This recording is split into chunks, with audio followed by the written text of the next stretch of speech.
ও তোর দেহ জমি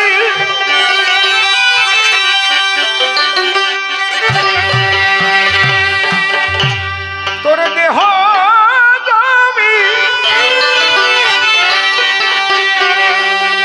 তোর দেহ জমি রইল পতি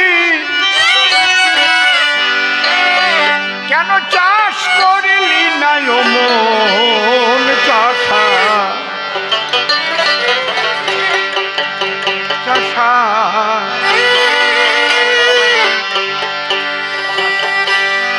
তোর শেষকালে হবে দুর্দশা তোর শেষকালে হবে দুর্দশা শেষকালে হবে দুর্দশা শেষকালে হবে দুর্দশা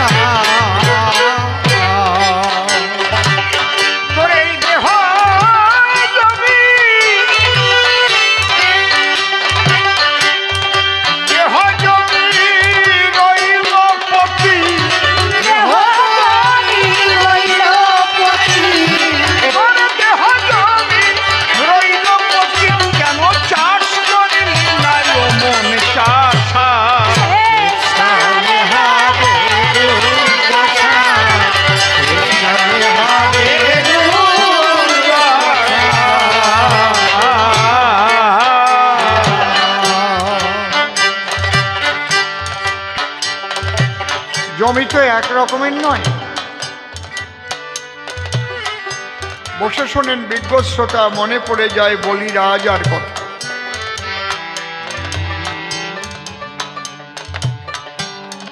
বলি দান যজ্ঞের করেছিল আয়োজন। বলি মনে মনে ভাবে পৃথিবীর মধ্যে সর্বশ্রেষ্ঠ দাতা হবে।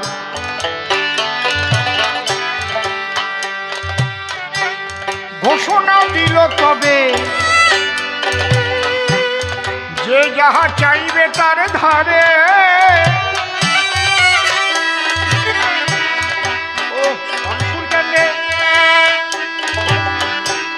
তারে বলি তাই দেবে, চাহিলেই পাওয়া যাবে। ভগবান মনে মনে চিন্তা করে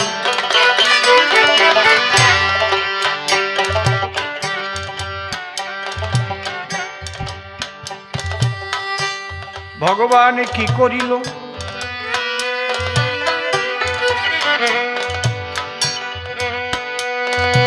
বলিরে ছলিতে যিনি স্বয়ং জগৎ পিতে 52 বট মূর্তি ধরে বলির বাড়ি হাজির হল। 52 বট, এই বুড়ো আঙুলের মাপ রেখো 1 বট। এই জন্য ওটাকে বলে বামুন অবতার। ভগবান তাড়াতাড়ি গিয়ে বলির বাড়ি যখন দিল দর্শন,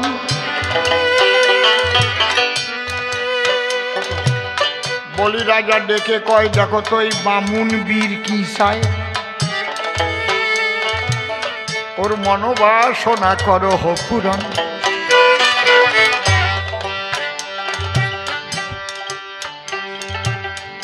আমরা বামুন বীর বলি না, ছোট মানুষের বামুন বীর বলেন না নাকি? আপনারা চেনেন তো নাকি?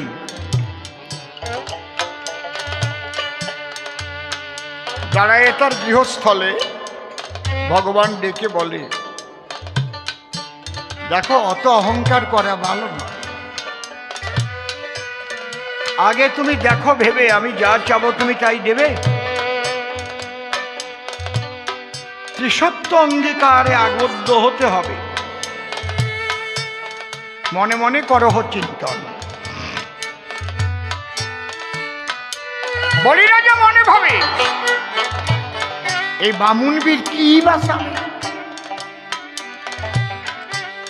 ঠিক আছে ত্রিসত্য অঙ্গীকারে আবদ্ধ হইব এখন। তাহলে কথা মানো, তামা তুলসী আর গঙ্গা জল আনো।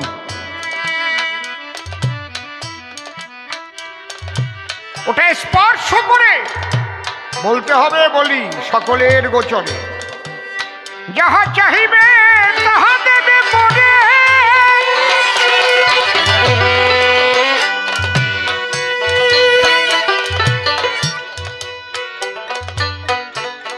তামা আনলো, তুলসী আনলো, আর ঝাড়িতে গঙ্গা জল ছিল। কাণ্ড হলো আশ্চর্য। বলির গুরু শুক্রাচার্য মনে মনে করিল চিন্তন, হায় হায় রে,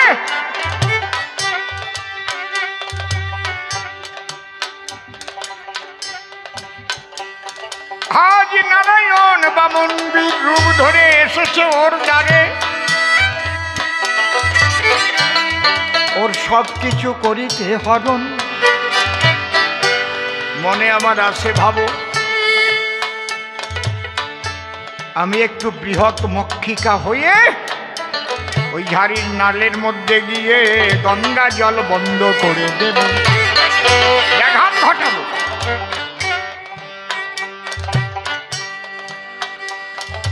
তামা তুলসী যখন ধরে, কিন্তু ঝাড়ির গঙ্গা জল আর নাহি পড়ে। ছিদ্র বন্ধ হইল যখন, ভগবান বলে বলির সাক্ষাৎ, ওর ভিতরে করো কুশাঘাত, ময়লা আবর্জনা হয়েছে পূরণ।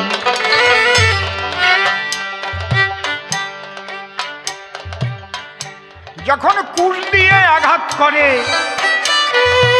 লাগলো শুক্রাচার্যের এক চোখের উপরে, এক চোখ টানা হলো তখন। এই জন্যে প্রবাদ আছে, বলি আমি আপনাদের কাছে মন দিয়ে করিবেন শ্রবণ। দানি বেটা দান করে, কৃপণে করে মানা, তার সাক্ষী শুক্রাচার্য এক চোখ হলো টানা। আহা,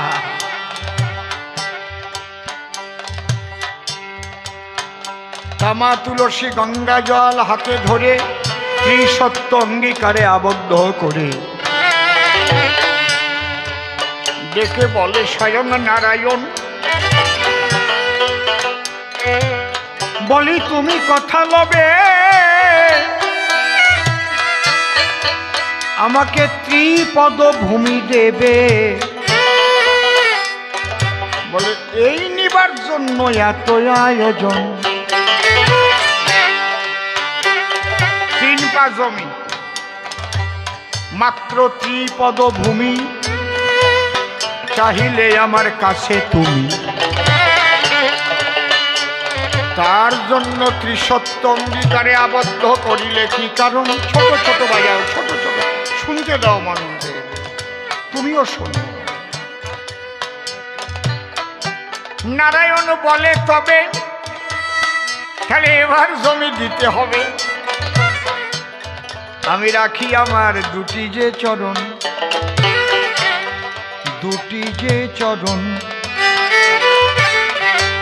ছোট ছোট দুটি যে চরণ।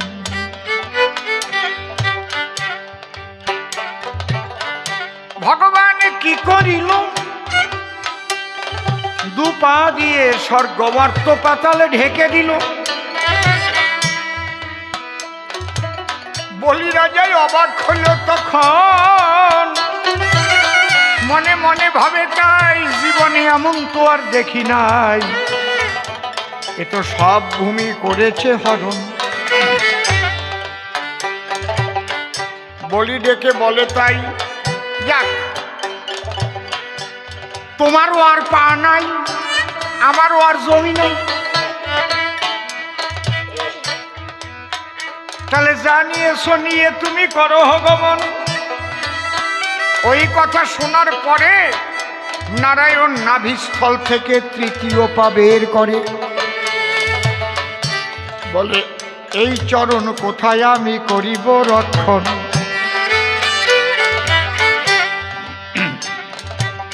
ওই দৃশ্য দেখার পরে বলি মনে চিন্তা করে, এ মানুষ নহে সাধারণ, এখন জমি কোথায় পাবো, কি করে এই জমি দেব? সতী নারী ঘরে তার ছিল যে একজন, বলির স্ত্রীর নাম বৃন্দাবলী। ছুটিয়া চলিল বলি, সতীর কাছে গিয়ে ডেকে কয়, বড় বিপদে পড়িয়াছি, তাই তোমার কাছে আসিয়াছি, রক্ষা করো আজি হে আমার। কি হয়েছে? একবার এসে দেখে যাও, একবার এসে দেখে যাও।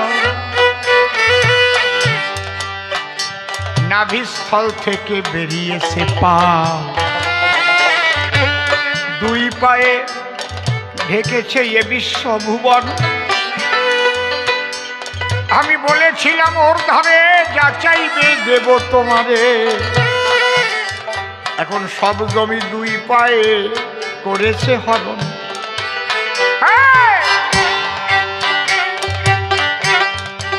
এবে সে বলে ডাকি, তৃতীয় চরণ কোথা রাখি?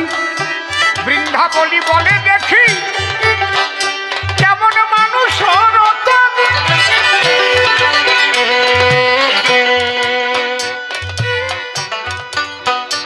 বৃন্দাবলী গিয়ে দেখতে পায়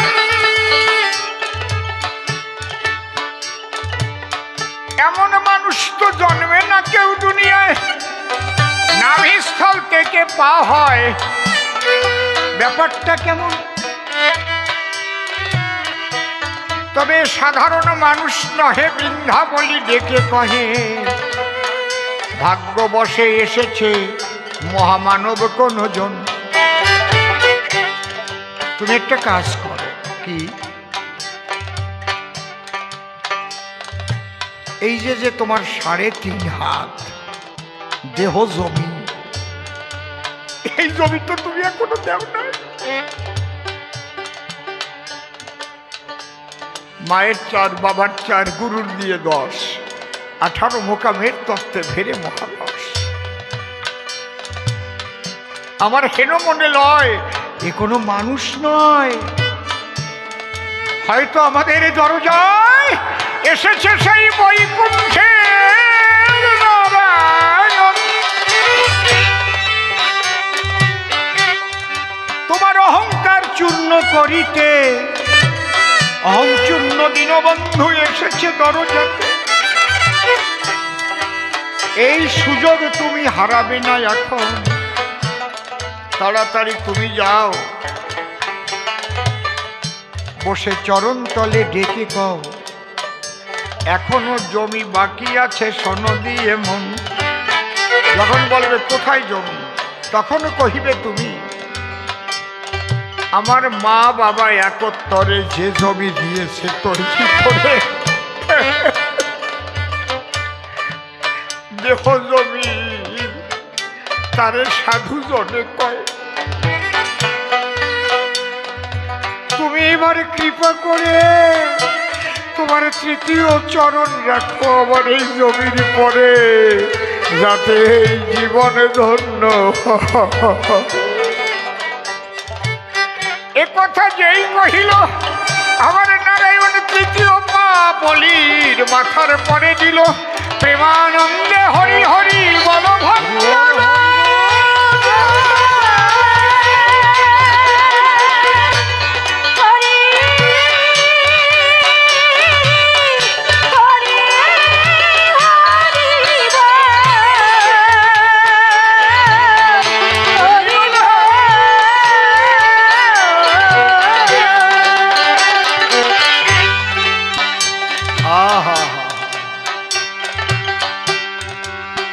তখন ভগবান বলেছে, বলি তোমার কাছে একটা কথা বলি।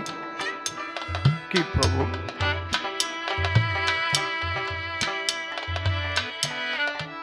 এই বুদ্ধি তোমায় কে দিল আমার কাছে একটু খুলে বলো। কারণ নিশ্চয়ই তোমার ঘরে সতী নারী বিরাজ করে। পতি যদি বিপদে পড়ে, সতী নারী বুদ্ধির দ্বারাই রক্ষা করে তারে সর্বক্ষণ। সতী ঘরে থাকিলে কাহারও সতী, তার হয় না দুর্গতি। কঠিন বিপদ হয় না ক্ষতি, রক্ষা করে তারে সর্বক্ষণ। এই জন্য আগে গাজি গান হতো, গাজি গানে গাতো না, সতী নারীর পতি যেমন পর্বতের চূড়া, অসতীর পতি যেমন ভাঙা নৌকার গুড়া, গাতো না?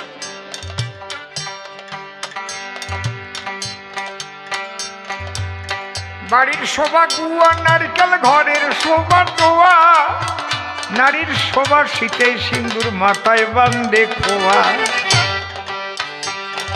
আগে যে সংস্কৃতিগুলো ছিল কোথায় চলে যাচ্ছে? হয়তো আমরা মরে গেলে তারপরে আবার কি আসবে জানিও।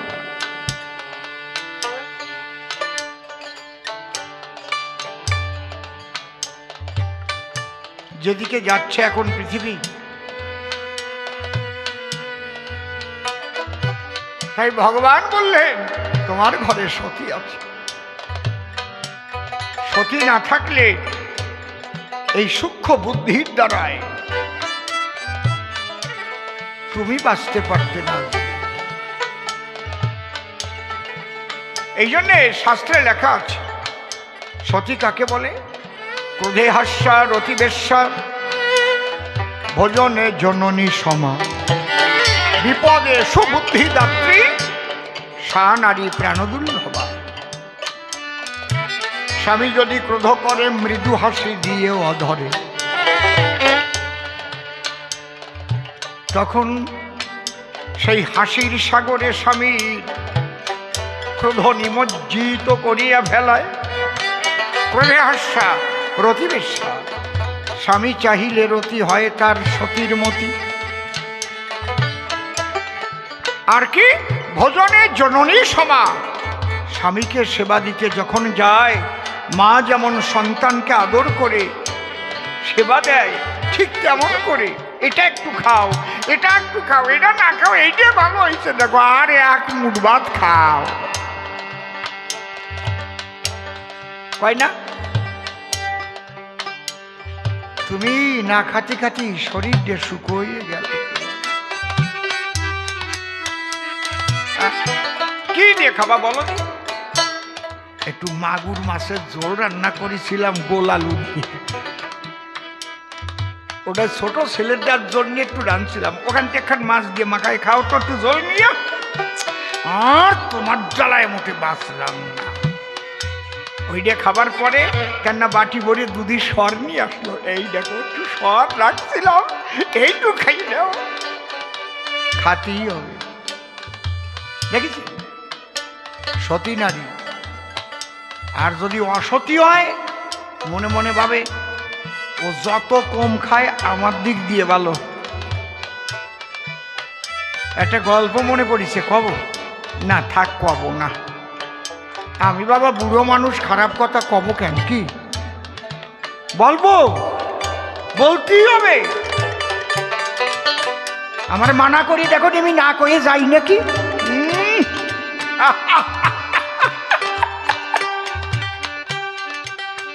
আমি তো সোনার গরজ কেমন তাই একটু এক্সামিন করে দেখলাম। আপনারা কোনোদিন পোলো দিয়ে মাছ ধরেছেন?